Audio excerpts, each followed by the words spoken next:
O mês de novembro é conhecido como Novembro Azul, para a conscientização a respeito de doenças masculinas, em especial na prevenção e no diagnóstico precoce do câncer de próstata.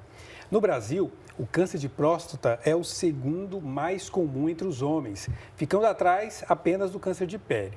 E nós vamos falar um pouco mais sobre esse assunto. Recebemos aqui o médico urologista Dr. Anselmo de Paula. Bem-vindo aqui à TV Pai Eterno.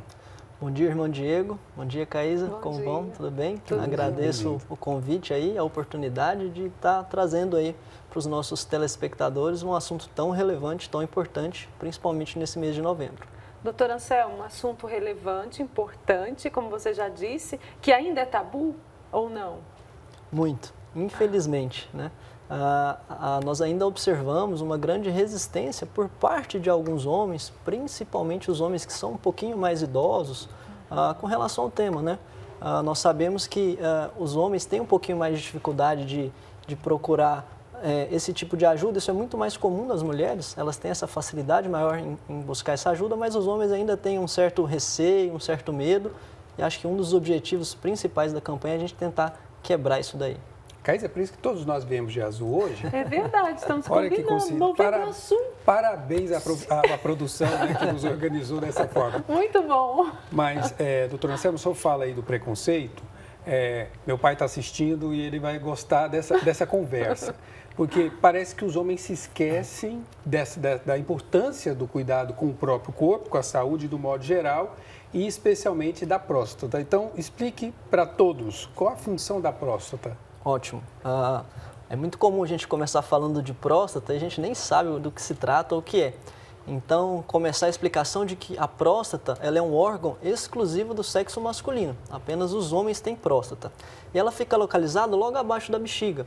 E a função dela é produzir o líquido prostático, que compõe o líquido seminal. Quando o homem ejacula, aquele líquido é composto por líquido prostático. A função dela é basicamente produzir isso daí para poder o espermatozoide nadar e cumprir a função dele, que é a fecundação. Maravilha. E o câncer de próstata, ele acomete muitos homens? Hoje já diminuiu? Como que tá? Tá, hoje excelente. as pessoas estão cuidando mais, os homens estão procurando mais tratamento, enfim. Ainda é uma doença muito prevalente. Como vocês bem citaram aí no início da reportagem, o tumor de próstata é o mais prevalente, o mais comum no sexo masculino, quando a gente tira os cânceres de pele, né? Tumores não melanoma. Infelizmente, ainda essa é a realidade. O que a gente tem visto, sim, principalmente com as divulgações, com as entrevistas e campanhas, é uma procura maior por parte dos homens, o que tem até contribuído para aumentar o número de diagnósticos, né?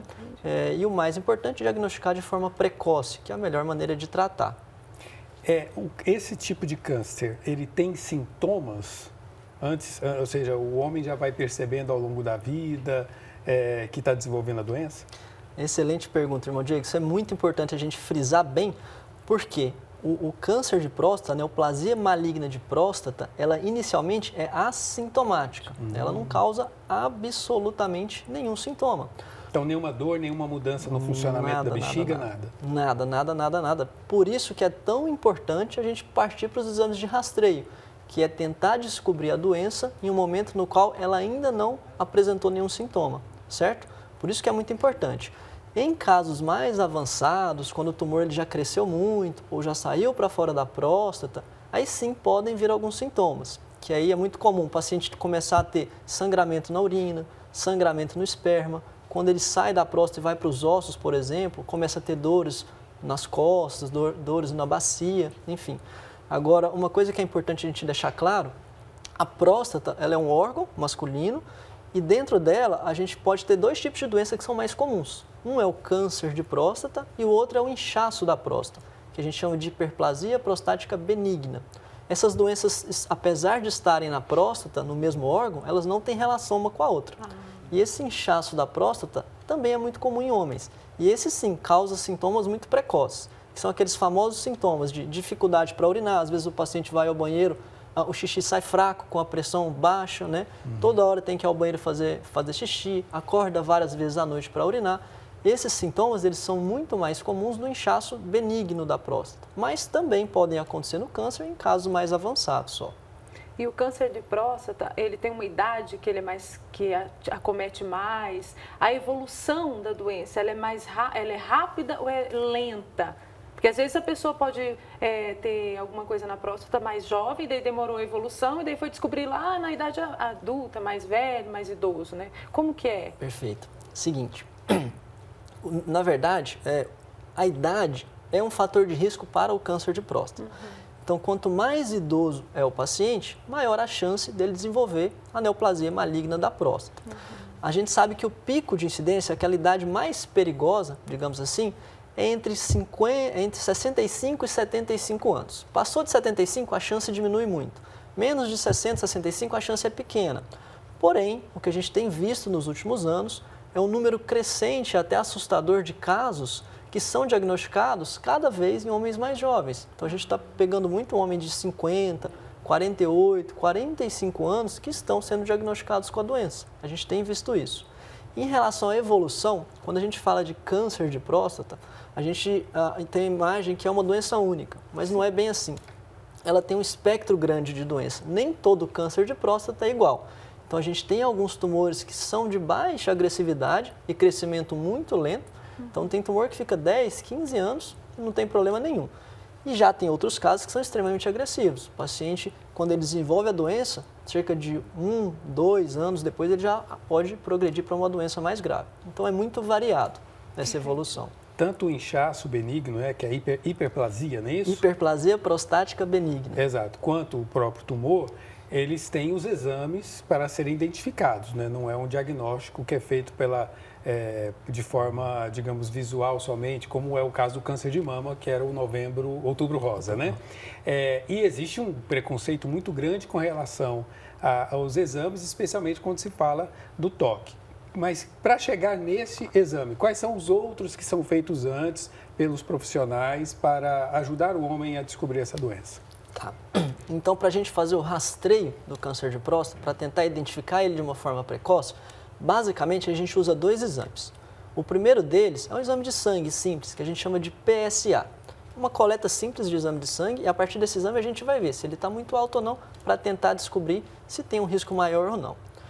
O outro exame é o exame de toque, é o exame digital da próstata. A próstata, como eu falei antes, ela fica logo abaixo da bexiga, numa região que fica bem pertinho do reto, da parte final do ânus, do trato intestinal. Então, a partir do exame de toque, nós conseguimos sentir a consistência da próstata. Então, tem alguns casos, a gente consegue sentir um nódulozinho, e esse caso é suspeito. Então, aqui a mensagem principal é, o exame de toque, ele é importante? A resposta é sim, ele é muito importante para diagnosticar. É muito comum no consultório, doutor, não dá para fazer só o exame de sangue, não dá para evitar o exame do toque. O ideal é que a gente faça os 2, até porque os exames são somatórios, né? Infelizmente, a gente não tem um exame perfeito, nem para a próstata, nem para coisa alguma. E nem um exame de imagem, por exemplo. A gente tem, eu vou falar já dessas opções, mas só reforçando o toque, nenhum exame é perfeito, a gente precisa, combinando o exame do PSA com o exame do toque, a gente consegue melhorar a segurança do diagnóstico. Lembrando que esses exames, eles não dão o diagnóstico, não dá para partir do toque ou do PSA falar, olha, o paciente tem o câncer de próstata, ele é só um rastreio. Deu alterado, a gente vai para o exame confirmatório, que é uma biópsia de próstata, que a gente usa o ultrassom. Fazer ultrassom para tentar identificar câncer de próstata, não dá, é um exame ruim, a resolução é ruim, a gente não consegue definir isso. E o que tem crescido nos últimos anos é a ressonância magnética de próstata. Essa sim tem nos ajudado em muitos aspectos, para diagnóstico, para estadiar a doença, mas para falar em rastreio, ainda é um exame muito caro, pouco acessível, nem todo mundo tem acesso, demorado. Então, ainda é um pouco inviável você fazer essa ressonância para todo mundo para tentar rastrear o tumor. Ela é muito útil, mais à frente no diagnóstico e tratamento. E esses exames, a partir de qual idade o homem deve começar a fazer? Tá. A Sociedade Brasileira de Urologia recomenda que os homens comecem a fazer esse rastreio a partir dos 45 anos. Tá? 45 anos de idade, a gente deve começar a procurar o médico para fazer o exame do toque e o exame do PSA. Em alguns casos, a gente precisa adiantar um pouquinho isso daí, passar 5 anos antes, a partir dos 40. Quem são esses pacientes que devem começar o rastreio a partir dos 40? São pacientes geralmente que têm algum histórico familiar de câncer de próstata na família. Então, paciente que tem o pai que já teve câncer de próstata, ou o irmão, geralmente parente de 1º grau. ou pacientes afrodescendentes também. Esses pacientes têm um risco mais elevado de desenvolverem a neoplasia, então para eles é indicado a partir dos 40 começar. Interessante. Então, há digamos, um grupo da sociedade que é mais acometido. O senhor disse os afrodescendentes e os homens acima dos 45 anos, que têm especialmente histórico familiar. Perfeito. Então, são esses que devem, digamos, já começar o exame de rotina a partir dos 45. Agora, diante do preconceito tão grande que existe, não só com relação à próstata, o homem tem dificuldade de ir ao médico para tratar qualquer coisa. E homem é molenga, né? Uma gripe derruba um cara e a mulher aguenta uma gravidez e toda a vida da gravidez, enfim. Mas como que a família pode ajudar, e especialmente a esposa, a sensibilizar o homem a cuidar de si, e especialmente no caso da prevenção ao câncer de próstata?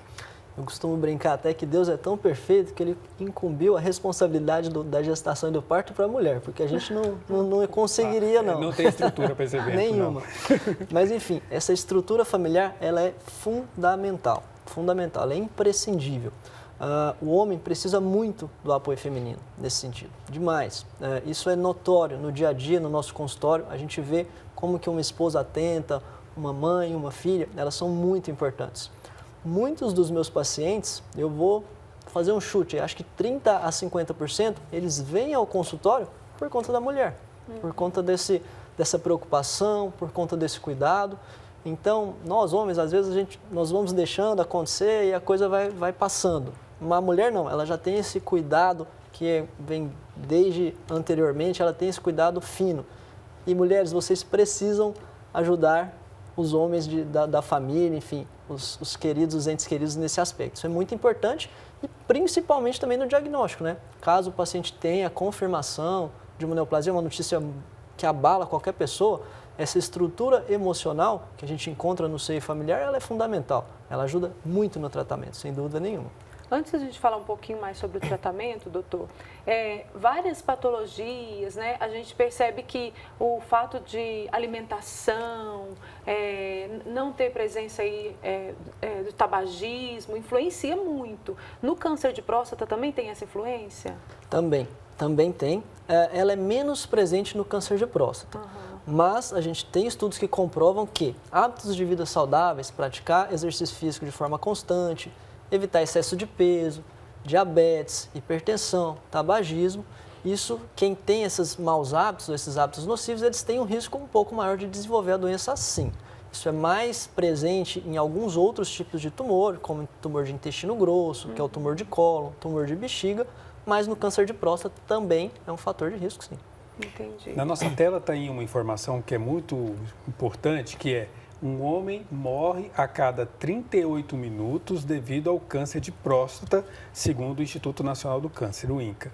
Ou seja, para mostrar o quanto essa doença é comum, não é uma doença tão rara se a gente tem, digamos, uma estatística tão grande. Ou seja, isso deve servir como alerta para que os homens possam buscar o tratamento. Identificando a doença, fazendo o tratamento, tem cura? Irmão Diego, essa notícia, esses números são até tristes da gente ouvir, porque apesar de ser um tumor muito prevalente, o mais comum no homem, ele é um tumor absolutamente curável, né? Principalmente quando a gente diagnostica em fases iniciais. Hoje o câncer de próstata, ele é o segundo câncer que mais mata os homens, só perde para o câncer de pulmão, que é um câncer muito mais agressivo e muito mais difícil de ser tratado. Ou seja, se nós conseguirmos identificar mais cedo e tratar mais cedo, provavelmente esses números de mortalidade vão reduzir. E esse é o nosso objetivo, certo? Mas respondendo a sua pergunta, sim, o câncer de próstata tem cura. Agora, tem alguns casos, por exemplo, e se eu não usar a linguagem correta, o senhor, por favor, corrija, de durante o tratamento se fala de fazer a raspagem da próstata ou até da retirada dela. E isso... vamos comparar com a situação da mulher quando precisa retirar a mama ou precisa retirar o útero, o ovário, em casos de câncer também. Mas o caso do homem, isso atrapalha alguma coisa na sua vida? Ou seja, a retirada da próstata ou essa raspagem que às vezes é necessária fazer? Tá. Quando a gente diagnostica o câncer de próstata, o tratamento, quando ele está localizado na próstata, um dos tipos de tratamento é fazer a prostatectomia radical, que é retirada da próstata, certo? A raspagem, em geral, a gente faz quando é a próstata inchada, o HPB, a hiperplasia benigna. Mas para o câncer de próstata, só a raspagem não é suficiente. O grande problema daí é que a próstata, ela está num local um pouquinho complicado no nosso corpo, porque ela fica do lado dos nervinhos que fazem o homem ter a ereção, certo? E também fica muito próxima de um músculo que é o responsável por fazer a continência urinária, fazer a gente conseguir segurar o xixi. Então, quando a gente faz a cirurgia de retirada da próstata, algumas complicações podem acontecer. Então, as duas mais preocupantes são o paciente pode acontecer dele ficar com uma incontinência urinária, que é a incapacidade de segurar a urina, então ele acaba perdendo um pouco de urina nesse início, o que tende a melhorar com o tempo, a maioria dos pacientes conseguem recuperar essa função, e outro problema é justamente da ereção. Então pode acontecer do homem perder a potência sexual, ou pelo menos parte dela, após a cirurgia. Isso também pode acontecer. Depende muito da idade do paciente. Às vezes o tumor ele já está invadindo esses nervos e na hora da cirurgia a gente tem que ressecá-los, então tudo é variável. Mas o mais importante lembrar é que, mesmo que essas complicações elas ocorram, elas têm tratamento, seja a parte urinária, seja a parte sexual. Então não é um motivo para a gente abandonar o tratamento ou buscar essas formas de tratamento. Sem falar na evolução do tratamento, principalmente a parte cirúrgica. Não sei se vocês já ouviram falar, mas a gente tem evoluído muito no campo cirúrgico, principalmente com a cirurgia robótica. Né? A cirurgia com auxílio do robô, isso amplia a nossa visão no campo operatório, dá maior destreza cirúrgica, a gente tem conseguido fazer uma preservação melhor e tem conseguido cada vez mais resultados melhores com a cirurgia. E esse tratamento pós-cirúrgico que você falou que pode voltar, né? Tudo que o homem precisa, tipo a urina, continência e tal, a ereção, é feito com fisioterapia ou é medicação? Como que é feito? Em geral, um conjunto de coisas. Na parte urinária, a fisioterapia ajuda muito. Associado a algumas medidas comportamentais, a gente orienta um pouquinho o jeito de beber água, alguns alimentos devem ser evitados. E em casos excepcionais, quando progride e nada resolve, tem até tratamento cirúrgico. A gente coloca como se fosse um músculozinho novo, a gente chama de esfíncter artificial. São casos extremos que não melhoram. Da parte sexual, também a fisioterapia ajuda um pouco, mas o mais importante seriam medicações. Medicações orais, que são estimulantes da parte da ereção.